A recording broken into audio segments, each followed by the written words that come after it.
Нов партиски фрескопис во седиштето на ВМРО ДПМН. Доминира ликот и делото на Никола Груевски, вратен и еден од основачите, Љупчо Георгиевски. Уметнички или партиски романтизам, сликарски или политички реализам. Каква е улогата на сопругата и мајката на лидерот на ВМРО ДПМН? Дали оваа нова галерија е нова пропаганда, креиран култ на личноста, или Груевски си испишува уметнички тестамент или политички епитаф? Академските сликари Владо Георгиевски, Сергеј Андреевски и Кристијан Санев со Александар Чомовски.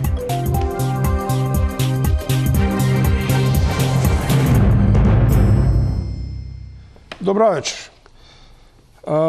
И во вестите сега се подсетувам и подсетувам. Во оваа Македонија ништо не важи повеќе како новина од 2 часа. Таман помисливме дека топ тема ќе бидат овие квази уметности или новиот обид за создавање на сликарски култ на личноста во седиштето на ВМРО ДПМН со сликите што се прават под превесот на така наречената сликарска класика и доаѓа аболицијата на Иванов. Тоа што имав да го кажам како свој став и сега го кажувам. Генерално, распукува бетонската плоча и арматурата на тандемот Груевски и Иванов.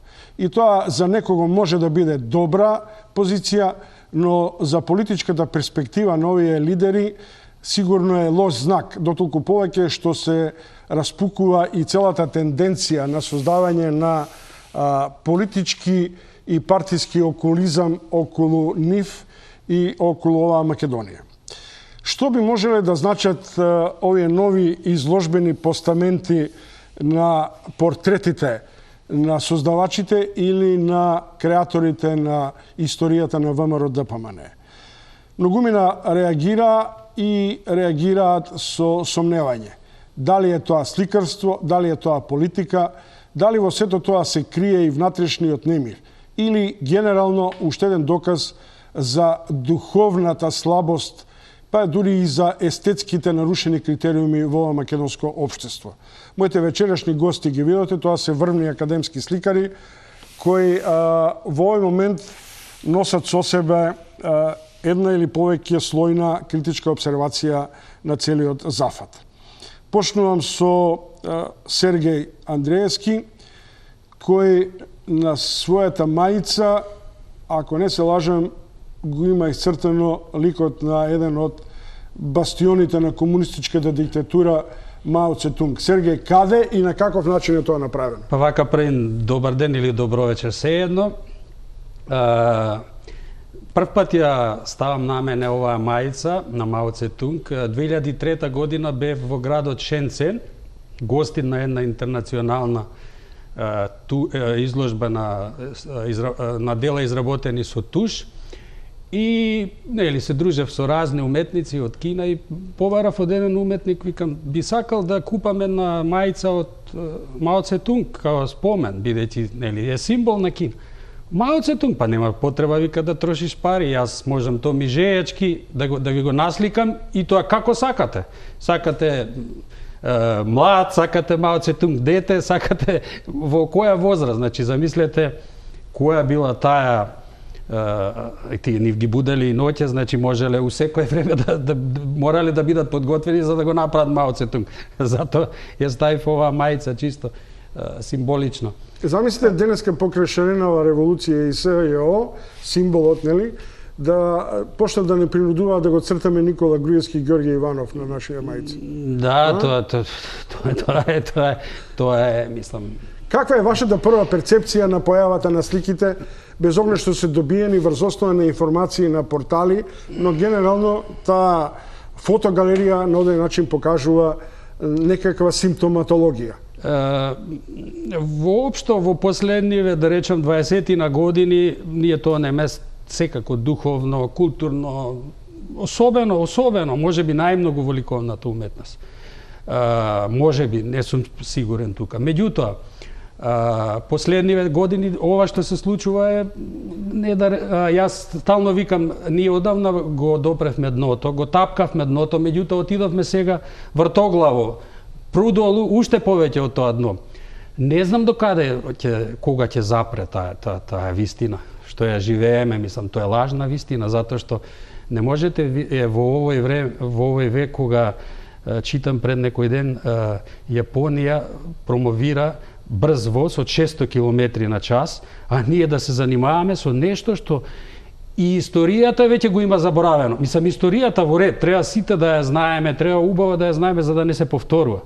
Меѓутоа, кај нас во овој век, ова, мислам, е далеко од здравиот разум, според мене. Професор Георгиевски, не би сакал да ви кажам, ако добиете задача, дали би насликале портрет на актуелни политички лидери, но сакам да ве испровоцирам. Дали ова состојба на духот, на менталниот склоп на македонското општество, кое реално веќе нема критериуми или има декадентни критериуми за вредности, за уметност, за култура? Добро, најнапред добро вечер за гледачите на Телма.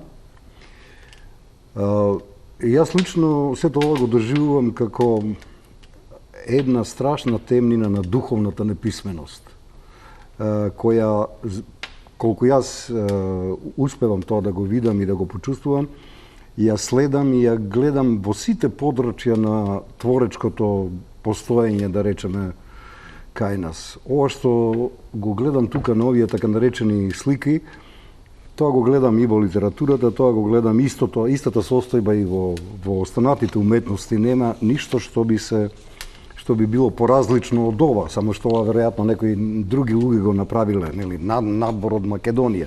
Ние имаме тука ова што се случува што се случи и се случува и понатаму со префасадирањето на архитектонските зданија, всушност е исто така еден драматичен знак за растот на таа духовна неписменост, затоа што на крајот на криштата архитектурата како една од исклучителните уметности има своји законитости, има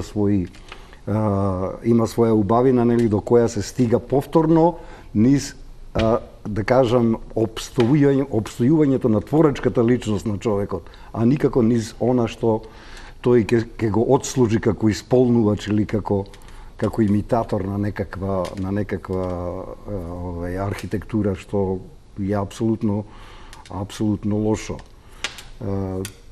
Дали ова некоја нова идеолошка матрица, која како од времето на комунизмот предпоставува некои стандарди по кои нема више апстрактно сликарство, нема надреализам, нема експресионизам, туку имаме сега соцреализам? Да, штом тоа во јавноста штом излезе вака како што е излезено, нели, штом е тоа подпишано од некакви автори, од некакви луѓе таму, веројатно и во идеолошка смисла тоа отвара одредени или сака да создаде одредени тези или има намера да каже дека раскрстивме со се што е, нели, она што пред малку вие рековте, надреализам, апстрактно сликарство и така натаму. Не.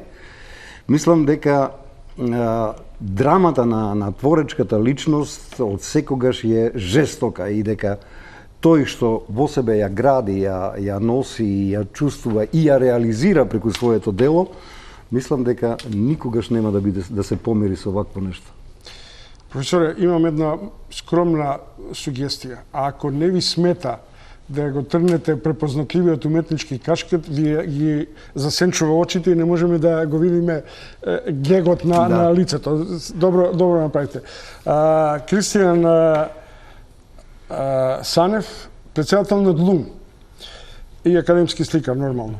Дали ДЛУМ и воопшто сликарската асоциација учествуваше во формирањето на концептот на Академијата за уметност на Гоце Делчев, каде што се промовираше така наречениот модел на класично сликарство и од каде што произлегува ова руско-украинска школа која ни ги донесе овие портрети? Пред себе и од мене добро вечер до вашите гледачи. Воопшто, што се однесува до вашето прашање, одговорот е не и воопшто и не бевме повикани на било какви консултации како здружение кое што можам да кажам и секогаш се шегувам со било кој од од Министерство за култура вработените, на сите они изложби на кои што се среќаваме, друштвото е постаро од нашата држава. Значи ние оваа година славиме јубилеј од 70 години постоење.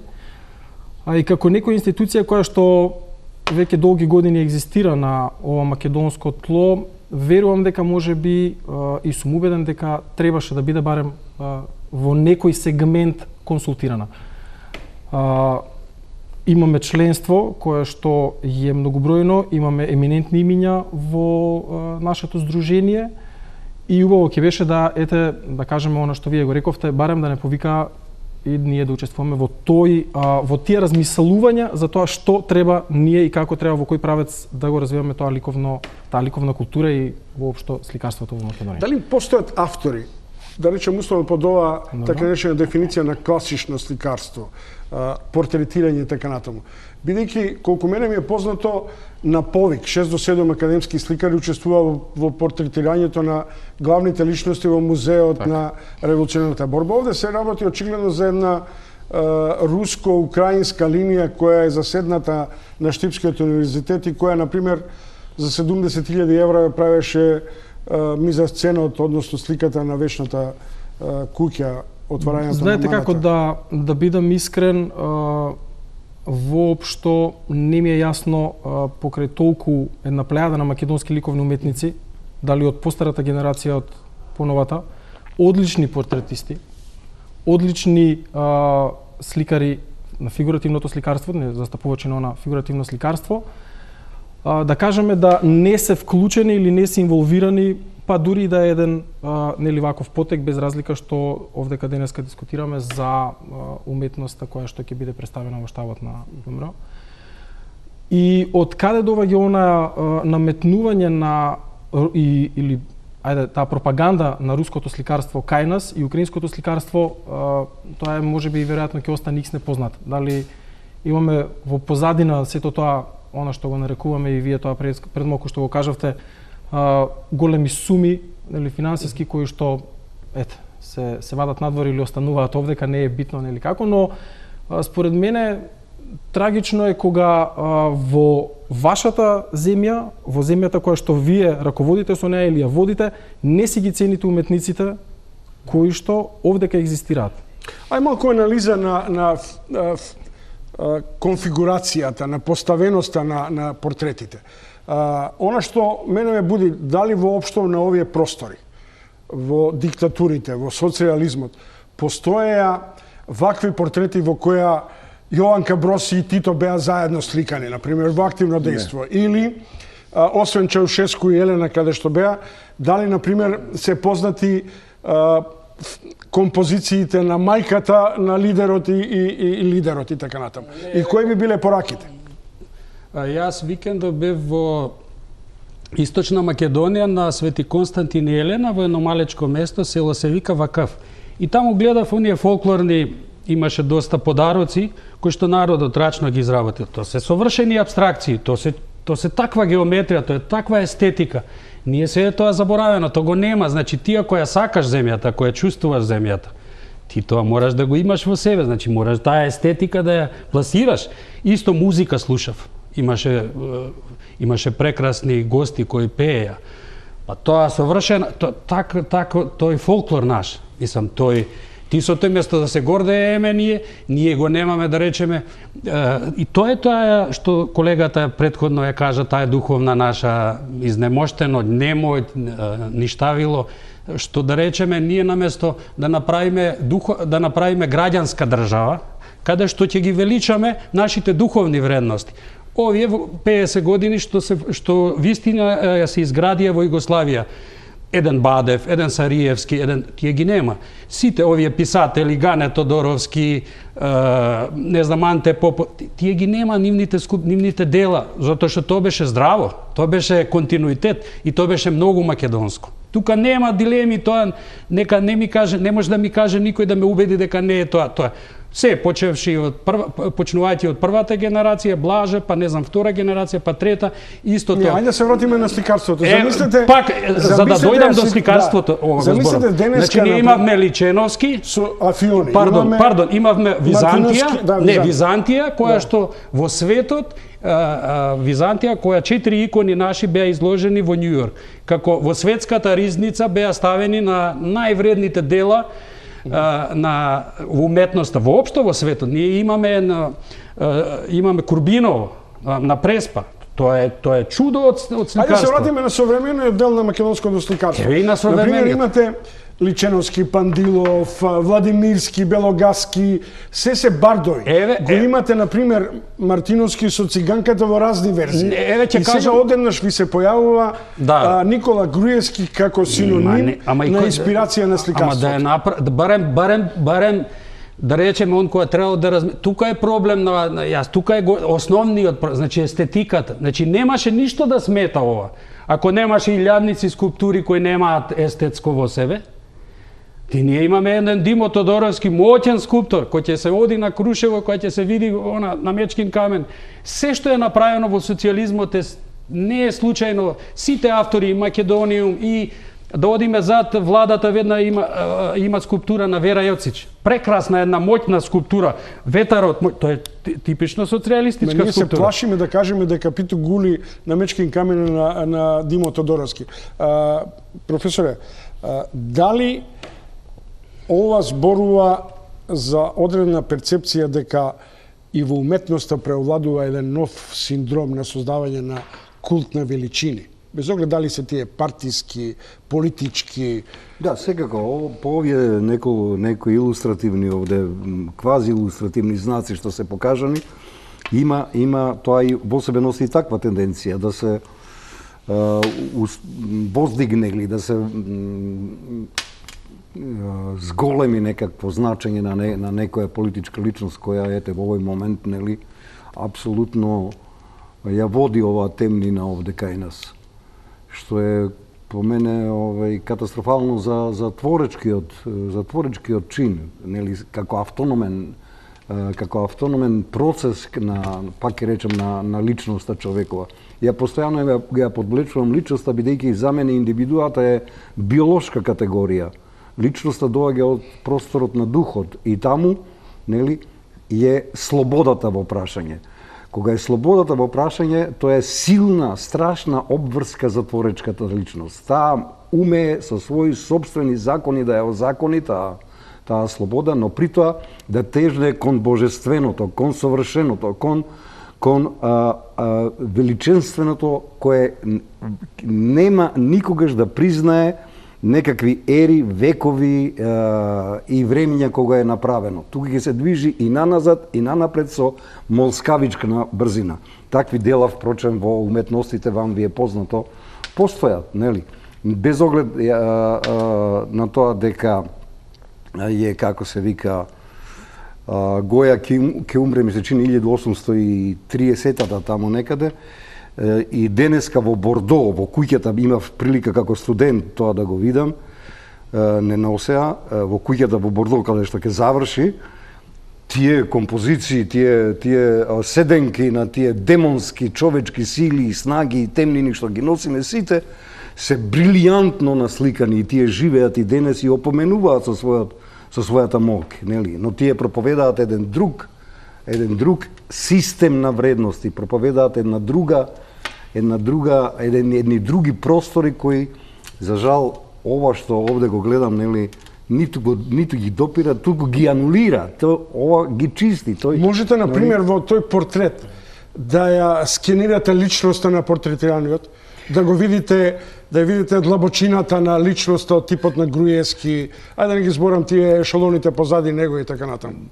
Не, мислам дека такво нешто тука не постои нешто што се вика карактер, а портретот тоа го подразбира како елементарна да речеме елементарна вредност во концептот како. Кај Иво Андрич постои еден извонреден есеј во неговата книга Легенда и историја, се вика Разговор со Гоја. Една вечер во Бордо доаѓа Андрич, нели, и на маса му приоѓа еден човек облечен со еден цр шешир, носи една долга кабаница и вика: јас сум Гоја Илусуентес, бившиот шпански кралски сликар. И ја почнува својата исповед. Меѓу другото, Гоја му вели на Андрич: кога ќе сликам портрет, за мене постојат два исклучително значајни мига. Мигот кога е родена личноста и мигот кога ќе умре личноста. Помеѓу тие два мига јас сакам да го насликам тој свет што се вика негов живот. Но без тие две станици нема портрет. Сега кога Ако можам така да го интерпретирам во политичкиот вокабулар, тоа можеби Груевски си го прави како партиски култ или како на овој начин политички епитаф, ако е тоа меѓу тие два. Санев, ќе тргнем со една теза која често ме провоцира кога сме на работ на некакви естетски дискусии. Културната индустрија е систем под контрола од горе кон долу. Теодор Адорно, еден од големите филозофи, социолози и естети. Дали е ова, и тоа е критика негова на таа индустрија, дали е ова всушност баш резултат на македонскиот синдром, се од горе кон долу? И притоа немаме никаква, уште имаме една ова, она ми доаѓа до Уво, она позната, не се знае дали и незино, на Антуанија, а тоа е ако нема леп, нека јадат колачи. Значи, од гору кон долу, веројатно да. Кај нас ние сме сведоци веќе во последниве неколку години, не оние блиски, него подалечните, дека културата полека тоне. Одеме се подолу и подолу. Да не зборуваме за ликовната култура која што малкумина ја познаваат и малкумина ја разбираат. Во тој контекст и кога ги дискутираме нели овие слики кои што би требале да имаат некоја естетска вредност, ајде запрашајте се прво за колку се тие правени. Каде ќе висат тие?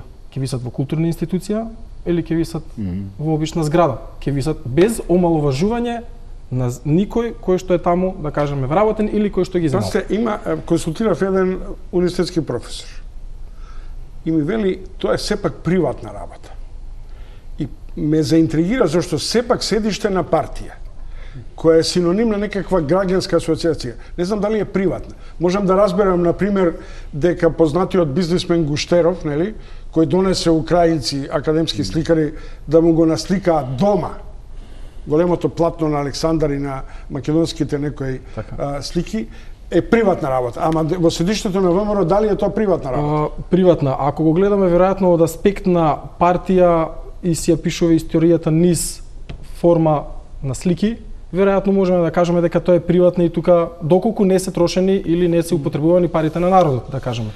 Но од друга страна, кога ќе ги погледнете сликите, никој од вработените во штабот на ВМРО, нити од тие што ги нарачале сликите, нема да ги толкува потезите на четката, да ги споредува со некој стил сликарски, да навлегува во некоја, да кажеме, некое филозофско истражување, естетско истражување на сликата, вредноста она духовна за која што ние тука зборуваме, туку тие ќе ги гледат како документарни слики. Да, како колаж она што е пандан на фотограф кој што прави документарна фотографија, истото го имаме ние овдека со ангажирање нели на некои уметници кои што тоа нивниот момент, како што рече професорот, оној животен ќе го вековечат. И тој ќе биде низ оние, да кажеме, ходници на штабот. Она што е многу полошо е што истите тие, да кажеме, уметници се инволвирани да прават слики во културни институции. Имате галерија, имате музеј, нели, имате од повисок карактер каде што вакво нешто не сме да се случи воопшто, не сме да се помисли да се тргне да се направи. Ја бев сведок кога стигнуваа сликите, по некоја случајност се шетав по музеот на Македонија. Значи таму имаше една плејада на недовршени слики. Значи кои што стигнуваа од страна кои што се уште не беа довршени. Онда имате некој ќош од слика кој што не е се уште завршен, па дали тој ќе биде или нема да биде и така натаму и така натаму. Значи тука е проблемот. Дали ова е кич, нели, на лимитот на кич или некоја естетика. Сајде да бидеме искрени која е нашата естетика што имаме во градот.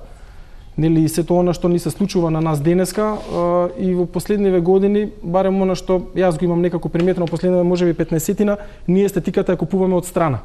Значи од нашите северни соседи се префативме од нив. Кои се вредностите од тоа, дали е кич или не е кич, дали е вистинската естетска вредност или не, тука сме ние самите криви. Некој друг ни наметнува, ние го прифаќаме или го одбиваме. Дали во уметноста сме во фаза, што вели Санев, на овој српско турбо-кич расстройство од музика до сликарство? Па не знам, јас добро, тоа е на површината видливо дека има апсолутно меѓу себе некоја да речам некој невидлив договор како да е направен едното врз другото е присутно. Но јас во контекст на она што го покренавме на самиот почеток на дебатава, сакам да кажам дека главната драма, според моје мислење, главната драма се одбива како што се одбива оној настан во една од феноменалните епизоди кај Дон Кихот. Имено еден ден Санчо и Дон Кихот јаваат и не им се случува ништо, нема херојство, нема ништа, никаква авантура, јаваат упорно, нели, сонцето ги пече и таму негде во далечината гледаат едно дрво и Санчо му вика на господарот вика да седнеме под она сенка, имам малку сиренце, малку вино ми остана во мешинава, да седнеме малку да се окрепнеме. Дон Кихот седи цврсто на својата Росинанта, го држи копјето, шлемот горе, сонцето во шлемот удрило, седи и му вика, а Санчо веќе припремил трпезата и го праша: Санчо, знаеш ли ти која е разликата меѓу тебе и мене? Не, господару, вика. Јас ке ти кажам, вика, ти јадеш за да преживееш, а јас јадам за да надживеам. И Санчо го гледа и се, јас бдеам, вика тој. Нели? Да се надживее, тоа е повторно го допира прашањето на творечката личност. Оти 400 години, да не заборавиме, ова година УНЕСКО ја прогласи за година на Сервантес и на Шекспир, 400 години тој бледолик витез јава. Тоа е една од најпреведувања, тоа сигурно вам ви е познато, преведувана книга после Библијата. 400 години идеалот што го има тој витез, да бидат луѓето ослободени од сите болки и болештини, да бидат срекни, задоволни, јава, едноставно живе. Зошто имаме потреба низ ова класично сликарство да се враќаме на монументалноста на фигурите, на личностите? Има такви во светската алеи на сликарството каде што монументални битки се забележани, од Трафалгарската битка, но не е Нелсон тамо генералот централна фигура, ниту на Сталинградската битка е Жуков главната фигура. Меѓутоа, од каде таа потреба на таква монументалност? Во една мала Македонија, во едно ситно Скопје која добива потреба за мегалопроекти. Тоа е проблем ние што го имаме, мислам, општо сите балканци го имаат, меѓутоа ние во последно време изгледа најмногу тие да се пати од големина, самите тие скулптури, ако ги видиме новите скулптури и новите слики, сето тоа е толку огромно, толку е тоа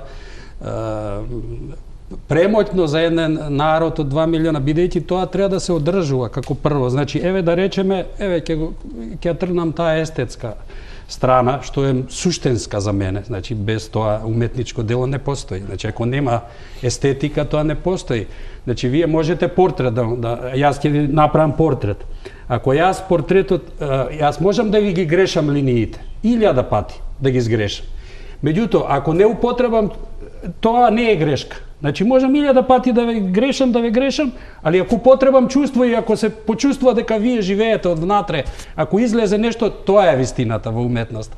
А овде не гледам дека е нешто правено со чувство. Значи, ова е правено слики земани, значи тоа е повеќе занатски. Значи, има разлика, секогаш уметноста не е занает. И е занает, мислам, треба да се знае, нели? Затоа одиме на академии, меѓутоа, занаетот е една работа. Уметноста е нешто многу повозвишено. Токму предходно колегата Георгиев, токму за тоа зборуваше, дека тоа е суштината на создавањето. Значи, ако тоа го нема, то нема. А не гледам јас овде во сето ова ново што е направено, то се све копи, особено овие конјаници кои што во Америка има еден, тој е познат скулптор, јас ја имам и книгата ми ја подарија Вебстер, кај што тие со ласо фрлаат, знаеш, само се заменети место ласо пушката му е ставена, или мислам, тоа ние ги знаеме, тоа јас сум ги гледал во живо, тие не треба, може да е и наивна скулптура, може да е и малечка, ама да живее, да зборува. Значи ние имаме во историјата наша во соцреализмот, во периодот иако нашиот јас сега гледам колку уствари тој систем затоа на запад велат Тито бил најсовршениот диктатор, односно тој не притисок не правил нашите уметници, ни апстрактно се создаваше тогаш во Југославија најмодерни слики, никогаш он не рекол немојте ова да го правите или да забрани, или него тој се консултираше, секогаш имаше околу себе многу умни луѓе. Тоа е многу важно. Во нашиот, да речам, Сервантес или нашата Библија, според мене е Марко Цепенков. Значи, ние ќе видиме дека султанот секогаш имал умни луѓе околу себе, значи ги прашувал. Во последно време сите наши, да речам, политичари, ако застане на некое важно место, се едно што е, готово, крај завршува, све од него почнува сите иди, тука е проблемот. Мора да се консултираат, јас неколку земји почитувам, тоа се, значи, Израел, тоа се Америка, тоа се Германија, кој што умот ги води. Значи, таму се умните луѓе прво прашани и консултирани, дури ние имавме во Југославија, во Македонија списание што се викаше Остен, само за да ги ревидира, за да ги направи, да ги ние треба интелектуалци не да им забрануваме, сега им забрануваат, немој некој ако кажел готово нема пари да му пуштат од министерство. Место да му речат браво овој, чим тука овој кажува дај да видиме ова да го поправиме. Подолго ќе трае тој што е на власт. Ама тоа е обратно кај нас. Академските сликари Владимир Георгиевски, Сергеј Андреевски и Кристијан Санев на тема новата македонска уметничка школа посветена на палетата на очекуваните портрети во седиштето на ВМРО ДПМН, во која централна фигура е Никола Груевски со значаен дел од потесното раководство, со неговата сопруга и со мајка. Продолжуваме со тема зашто и на каков начин оваа монументалност и тенденција на создавање на култ на личноста се враќа во Македонија и дали, например, би можеле да очекуваме во догледно време еден монументален паметник посветен на ликот и делото на Никола Груевски, бидејќи секај нас е мегаломанско. Нов партиски фрескопис во седиштето на ВМРО ДПМН доминира ликот и делото на Никола Груевски, вратен и еден од основачите, Љупчо Георгиевски. Уметнички или партиски романтизам, сликарски или политички реализам. Каква е улогата на сопругата и мајката на лидерот на ВМРО ДПМН? Дали оваа нова галерија е нова пропаганда, креиран култ на личноста, или Груевски си испишува уметнички тестамент или политички епитап?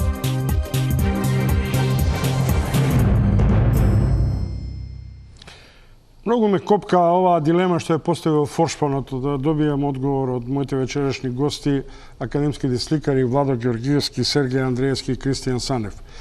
Дали овој живопис, партиски, политички, сликарски, е на одреден начин некаков уметнички тестамент или уметнички печат на улогата и делото на ВМРО ДПМН со Никола Груевски, или тоа на одреден начин е политички епитаф од кој треба Груевски да замине па да се сеќаваме што направил и што оставил. Бидејќи се овековечува за време на живот, како рековте со Гоа, нели? Јас не знам. Предходно, нели, Љупчо Георгиевски направи плаушник, нели, направи плаушник. Не си направи само портрет. И тоа сакав, токму тоа сакав да кажам. Речи си сите француски председатели направија и оставија по еден музеј. Значи, тој ќе беше најпаметно да направи било која од овие цркви да ја заштити, да стави една плочка. Остави музеј на ВМРО, тоа не треба на револуционата. Да ставеше една плочка. Добро.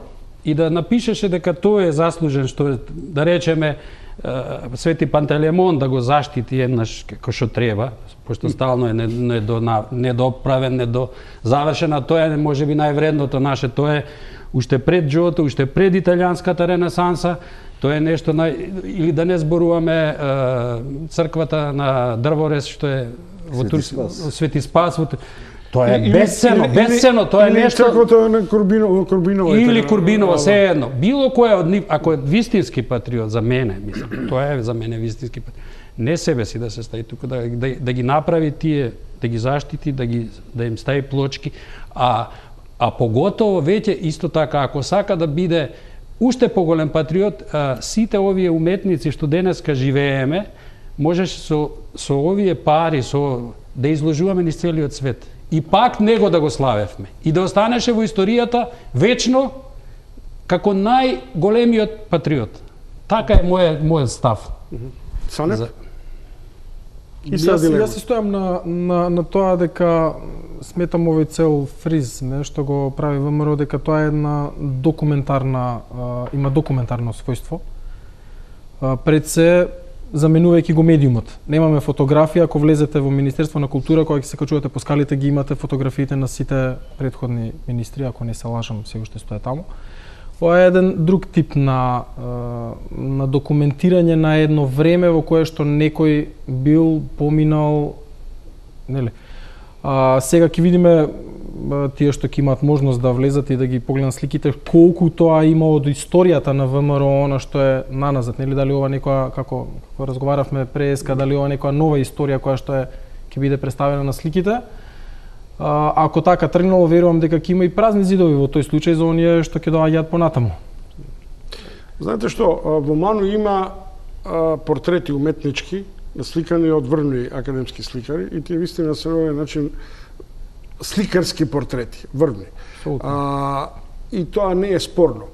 Некои од овие бранители на власта велат и во Белата куќа постојат портретите на претседателите, но нигде не сум видел од Шенбрун до Белата куќа дека има портрети на Наполеон со неговите љубавници или на Кенеди со Жаклина или на Џорџ Буш со неговата сопруга. Тоа се портрети на политички фигури кои имаат значење, но не во оваа смисла во која тие се портрети на живописи, дали е тоа политички иконостас на одреден начин. Знаете како вие ме подсетивте сега на едно од ремек делата на тоа баш класичното сликарство.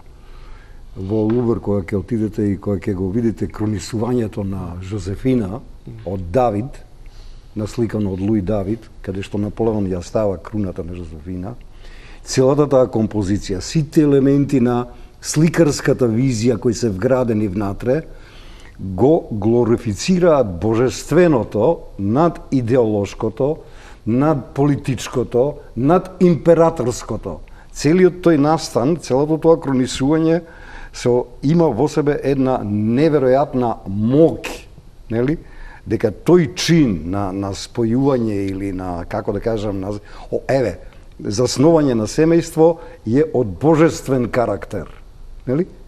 Сакам да кажам, секако дека и Наполеон бил свесен за тоа да се запише себе си, да остави некоја порака. Меѓутоа, Луи Давид тоа го видел на еден друг начин, нели, и на еден друг начин го направил. Така да и денеска, кога стоите пред таа композиција, навистина како да учествувате во таа церемонија, како да сте и вие дел од тоа, затоа што чувството сликарство е тоа што, сликарското чувство е тоа што ве вознесува, што ве глорифицира и како гледач на таа композиција. Овде тоа го нема. Режија, дајте ја сликата, ако е возможно, на видеот зидот на Груевски со Политбирото на ВМРО на плоштад на прославата. Ако е возможно, за да побарам коментар, кога се прави портрет, возможно е тоа да се прави со импресија врз основа на една слика документаристичка од масовниот митинг и дека тоа е некаков уметнички експресионизам. Апсолутно дека не, затоа што тука сме сведоци на една нарачка од 50 на слики кои што вие треба да ги правите по фотографија. Фотографијата само по себе, без разлика на квалитетот на самиот фотограф, таа има една дводимензионалност. Го нема она што цело време професорот го нагласува, ја нема таа духовност, ја нема таа енергија, ја нема таа внатрешност која што зрачи со нешто и тоа што Исто го кажа професорот, кога ќе застанете пред старите мајстори и кога ќе се најдете во Лувр, значи имате една енергија која што ви го обзема телото, за која што не сте ни свесни, и доволно да видите 3 слики и да излезете, да кажем, од просторијата мртов уморен од таа енергија која што ја впивате од тие работи. Апсолутно дека во една нарачка, ова ме потсеќа нели на оние со сета почити кон нив, оние сликари кои што се поред море или ги имаме во трговските центри кои што ќе ви дадат, ќе му дадете фотографија, ќе ви каже врати се за 40 минути и за 40 минути ви имате ваш портрет во големина во која што ја сакате.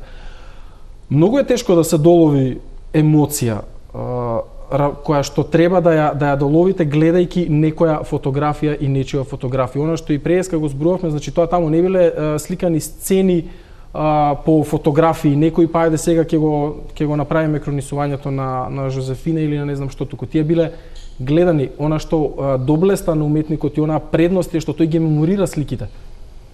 И врз база на таа меморија која што тој отпосле ја вади, тука е и она неговата енергија и сето она што он го чувствува како такво го додава во тоа сликарство.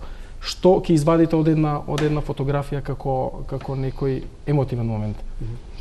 Не, цело време ме копка перцепцијата на уметничката провокација низ овие масовни сцени во кои погледате, тоа е, например, кустос да си и сега влегуваат.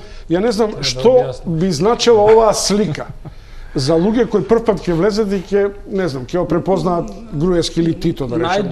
Најдобро ќе беше ако веќе сакаат да направат нешто документаристичко, тогаш да ги направат фотографиите, да ги зголемат, да ги испринтаат на платно или на сега има технологија и тоа да се направи, тоа постојат сега современи музеи, тоа културно да се стави и да изгледа тоа од ова време. Значи, барем тогаш ќе беше од ова време. Било, се случило и го има.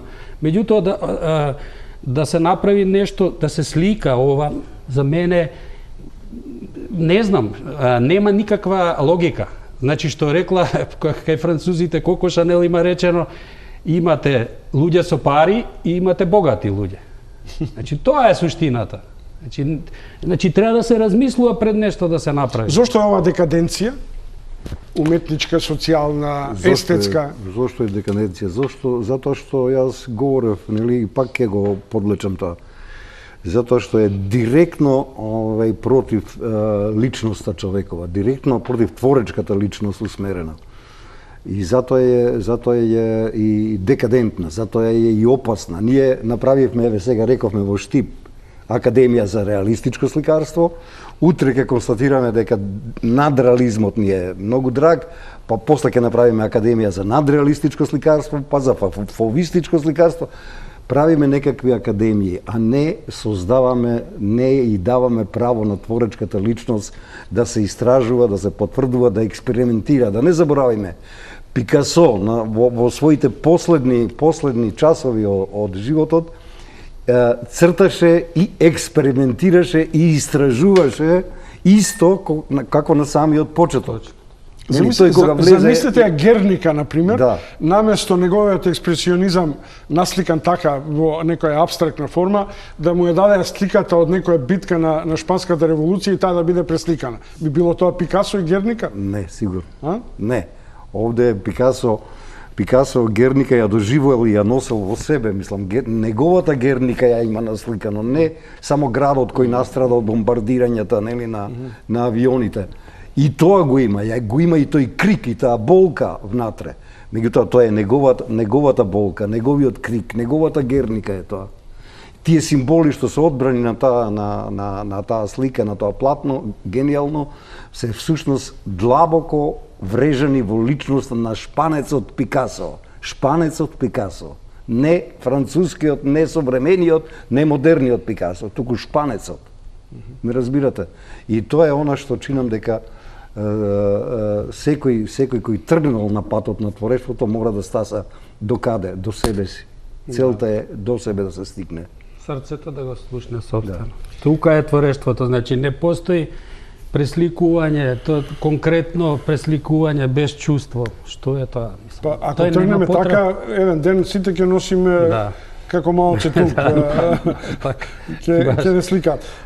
Јас за жал не сум бил по многу, да речем условно, галерија на отворено или сликарски јадра, освен Гринвич Вилидж до Бейсвотер Лондон, до јадрото на Париз, но и кога ти прават портрет, те седнуваат за да сликарот ти ја виде духовната вредност. Апсолутно. Како овде ќе ги видиме тие сликарски импресии, карактерни дојмови и така натаму. Тоа е суштината на портретот, особено внатрешното, да се почувствува внатрешното.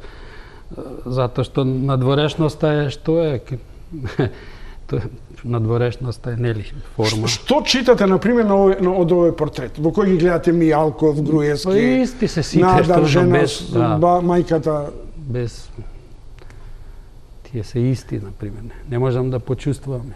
Мислам дека Геровски беше тој што напиша, па си личат они на себе. Поштувани гледачи, уште една рунда, би рекол, на пропаганда, на маркетинг и потоа со завршни поенти на моите вечерашни гости. Какви пораки ни плаќа ВМРО ДПМН и особено лидерскиот врв околу насликувањето на овие живописи на портрети на така нареченото класично или реалистично сликарство кое се изредува во новата школа на уметноста во Штип и Универзитетот Гоце Делчев.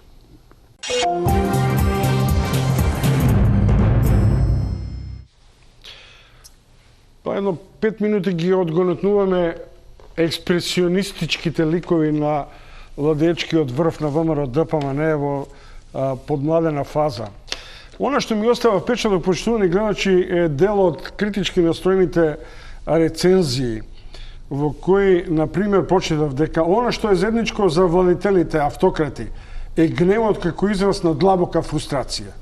Тоа нужно не може да се врзе ниту за тешко детство, ниту за дисфункционално семејство, бидејќи биографиите на диктаторите бележат многу различни животни истории. Но она што им е заедничко е јазот меѓу реалното и идеалното јас. Дали овие портрети се токму тоа? Дисфункционалноста на ликовите, на нивните историски вредности, на нивната реалност, влијание врз реалност и врз иднината. Да, секако мислам дека ја прво тоа не би мислам овие не би ги нарекол портрети, али мислам дека ова што вие го говорите тоа како некаква тенденција стои тука. Но факт е дека дегенерацијата која се шири со ваквиот начин на да кажам на себе славење, на себе глорифицирање и така натаму, брише цел еден народ, брише цела една има намера да избрише цел еден народ, да избрише една душа која е необично богата, необично полна со вредности. Да не забораваме, ја сакав да го споменам тоа. Нашиот изворен фолклор, музички при тоа мислам, има боја, има брилијантен цртеж, има брилијантна архитектура во него, има многу сонце, има многу болка, има многу тага, нели? Нашите народни приказни, нашите везови, овие народни черги, килими, сето тоа блика од содржина, блика од слики кои се живи, кои апсолутно и денеска нас не тангираат и не одржуваат како луѓе кои имаат нешто зад себе, нели, од каде што можат да црпат и текако своја така наречена инспирација или не знам, да истражуваат, експериментираат и така натаму, при тоа да не се изгубат себе си во темнината со која ова сака да не обземе. Дали е ова израз на стилот на владење, изразено и низ сликарската импресија јас имам се и мок и ќе ме гледате? Сергеј? Не знам, веројатно, не знам кај ќе бидат поставени тие, било кај да бидат поставени, нели, Затоа што прво нели зборуваме за политичарите, има една Дури изрека. да не бидат поставени, самата симптоматологија дека се насликани. Да. Зборува за цел комплекс на прашања од естетика до мок и така натаму. Да. Ако знаеме дека политиката има еден израз дека политичарите се како балерина, значи тие не можат долго да стојат. Значи не можат долго да владеат. Значи треба од таа да почнеме од таа почетна позиција. Ова е еден вид, како да речам, иконографија политичка или што ја знам, некоја фрескопис на некоја личност или на некоја група на луѓе. Што знам, меѓутоа Има мала корекција за балерините. И еден Мартиновски Овекович и една балерина. Ама Овекович низ јасна уметничка транскрипција на неговиот жик уметнички. Санев, дали е ова систем на вредност или систем на политичка моќ? Систем на политичка моќ, според мене, која што се надевам нема да биде наметнат и како систем на вредност. Ќе биде трагедијата уште поголема ако по сето ова имаме ликовен критичар кој што ќе дојде и ќе каже дека овие слики имаат уметничка вредност. Стојам и тврдам дека, иако нели сите констатиравме овдека дека тие се, бездушни слики, немаат никаква емоција, немаат никаква ликовна убавина, немаат ликовна естетика. Туку се еден запис од едно време во кој што некој се нашол и го живее сега. Само имам една мал влез. Дали тоа значи на одреден начин и рецензија на уметничките вредности на академските сликари кои ова го направиле, без оглед дали се од Русија и Украина, или е тоа школа која работи по нечии нарачки, а не самостојно уметнички доцор? Значи станува збор за некоја школа која што работи по нечеви нарачки. И тоа сме го имали и низ историјата и го има низ историјата и ќе го има и понатаму. Без тоа не можеме. Низ разговор со мои колеги кои што и непосредно да кажеме биле инволвирани, тоест беа инволвирани во оној голем фамозен проект 2014, ценам една изрека на еден колега кој што рече, знаеш како, ми се намести топката на пеналтикот. Имав да бирам јас да ја шутнам или да му оставам на некој друг, тој да го шутне пеналот вместо мене. Го шутнав јас. Ти беше добро да шутнел, ама да го утнел голот. Точно. Мислам дека тоа би било подобра варијанта. Така да, не е ова ништо што е чудно. Не е ова ништо што е ново. Не е ова ништо за кое што ќе и треба да се крева некоја фама. Ќе биде, повторно ќе кажам, трагедијата поголема доколку ова еден ден се карактеризира или влезе во онаа културна ризница, се заштити како некоја ликовна вредност. Тука ќе треба да му ја мислиме понатаму. Многу е симптоматична ова мегаломанска перцепција. Погледнете какво е седиштето на ВМРО ДПМН. Значи Македонија по својата структура и историски ген е скромен народ, скромна средина. Ова е дух на раскалашеност на луикензијанство на одреден начин кој е несвојствено. Од портретите до самото седиште. И ја лично мислам дека дури ни демохристијаните у Германија кои се најбогати тоа не може да си го дозволи. Јас зградата која видов уште која се правеше зградата, викам која нели ВМРО е партија на народот. Таа треба да биде баш како што рековте скромна, значи да им помага на народот.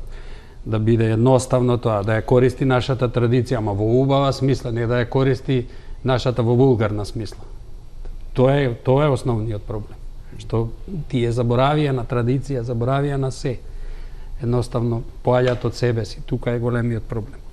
Ако чим... Јас длабоко верувам во тоа дека пак ќе го подлечам уште еднаш. Вистинската творечка личност ќе се избори против оваа темнина и ќе дојде до својата слика, до својата скулптура, до својата архитектура, до својата книга, песна и да не ги редам другите уметности. На тој пат ќе има страдања, ќе има болки, ќе има недоразбирања, ќе има искушенија, и ова е искушение. Ќе има, нели, пуцање на пенали, како што рече колега така. Нели, јас ќе го пуцам, ќе го дадам голот и така натаму. Но ако ако целта е да се стигне таму каде нели стигна еден, како што реков пред малку Пикасо, кај своето дете внатре, нели, тогаш ова се апсолутно ќе биде збришано. Мислам дека нема да постои воопшто. Добро, единката е секогаш над. Не би сакал да биде збришено, зашто и тоа на одреден начин е некаква уметничка инквизиција. Меѓутоа еднаш мора тоа да запре. Да запре за да не бидат предизвикани оние страсти на реваншизам и на политичко лудило која ќе збришувате уметнички творби, без оглед дали ни се допаѓаат или не. Да, секако ова во себе ќе ја крие и таа опасност, апсолутно. Ја носи таа опасност, меѓутоа јас ова што го кажав предмалку го кажав од аспект нели на трагање по сопствена животна вистина, што е, мислам, основа на секое творечко постоење. На крај, не практикувам, ама не можам да се одлепам од чувството дека сме сите јавни личности, особено вие. Имате ли внатрешен сенс дека сме дел од една општа манипулација? Прашам како граѓани. Например, од ова што се црта, до тоа дека аболиција има па нема, дека се криминализира општеството па сме најчестно општество во кое за 2 часа ништо не е ново, не е вест и така натаму. Кај сме ни? Ова е лудо општество, луди актери, политички? Веројатно манипулацијата сега е најсилната форма, нели, за да се остане повторно на власт, да се остане на кормилото, нели, да се биде најголем и така натаму. Да се преживее, нели, како рече витезот, а не да се надживее. И јас бев со студентите кога излегува вториот пат и знаев дека веќе ова со владењето дека е крај, тоа е почеток на крајот. Некако тој крај, некако тој тунел некако ми е некако многу се продолжи. Јас очекував дека порано ќе заврши тоа. Не дай Боже да го правиме како швајцарците тунелов едно 5-16 години и да потрошиме толку милиарди, Тоа е. Ама тие излегоа од тој тунел, а кај нас имаме тунел од кој се уште не можеме да излеземе. Ето, се уште сме. А пократок е од нивниот. Санев? Со 2 збора Труман Шоу, многу добар филм во кој што нели го имате Джим Кери како главна личност и некој што го надгледува од озгора. Манипулација, кој како ја толкува? За мене е тоа наметнување на една несвојствена за нас естетика, животен стил, животен ритам, малку извртен, нели наопаку и при тоа она што може би е најболното во сето тоа што свесни сме за работите кои што се случуваат, ги гледаме, кои што се случуваат и успеваат да ги убедат луѓето дека тоа е исправно и дека така треба да се. Како би се чувствувале на своја изложба, на свое авторство, кога во мал мозак или било кој ќе дојде ќе ви каже, види, работиш за бедна 500 до 1000 евра слика што би требал да ја продаеш, наспроти овие баснословно откупени портрети и на масовност и на хистерија. Имаме ние една многу поголема болка уметниците, што ако земеме, ги земеме сите оние нели уметнички дисциплини. Имате театар, имате филм, имате музика, имате ликовност. Ние сме на крај. Ние сме една од оние држави кои што ги има неколку каде што самата држава инвестира во театар. На кој начин? Имаат зграда, им плаќа струја, вода, плата, им ги плаќа проектите, домашни и меѓународни. Музичарите го имаат истото тоа. Другите го имаат истото тоа, што имаат ликовните уметници. Точно. Сами купуваат бои, сами ги создаваат. Да се сврти малку. Има една перцепција која е сулуда помалку, а тоа е дека државата нарачува музички композиции, забавни, и вие добивате композиција на величиња на Груевски, на Али Ахмети и така натаму. Тоа ли е перспективата на македонската музичка вредност? Не би требало да биде. Не би требало, но за тоа треба сами да се избориме да не биде така. Разбирате? Ние очигледно како држава изгледа ова влече корени од многу подавно од социјализмот. Само сега е отидено тоа до бесконечност. Ние очигледно нема зашто да се фатиме едно во историјата некое здраво тло да фатиме. здравотло, бидејќи ако историски ако се вратиме има тука доста проблеми кај нас. Да речеме една Америка има устав, еднаш го сменува и готово.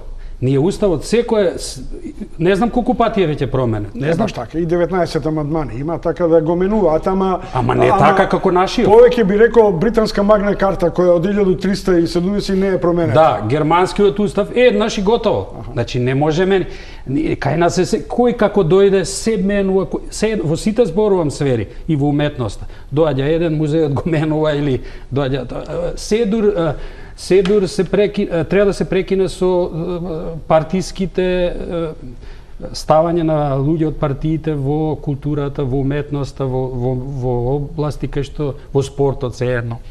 Кај што мислам не им е местото и тука само Тие така можеме го помтат терминот, а мислам дека сме доволно возрасти на ждановизам во културата.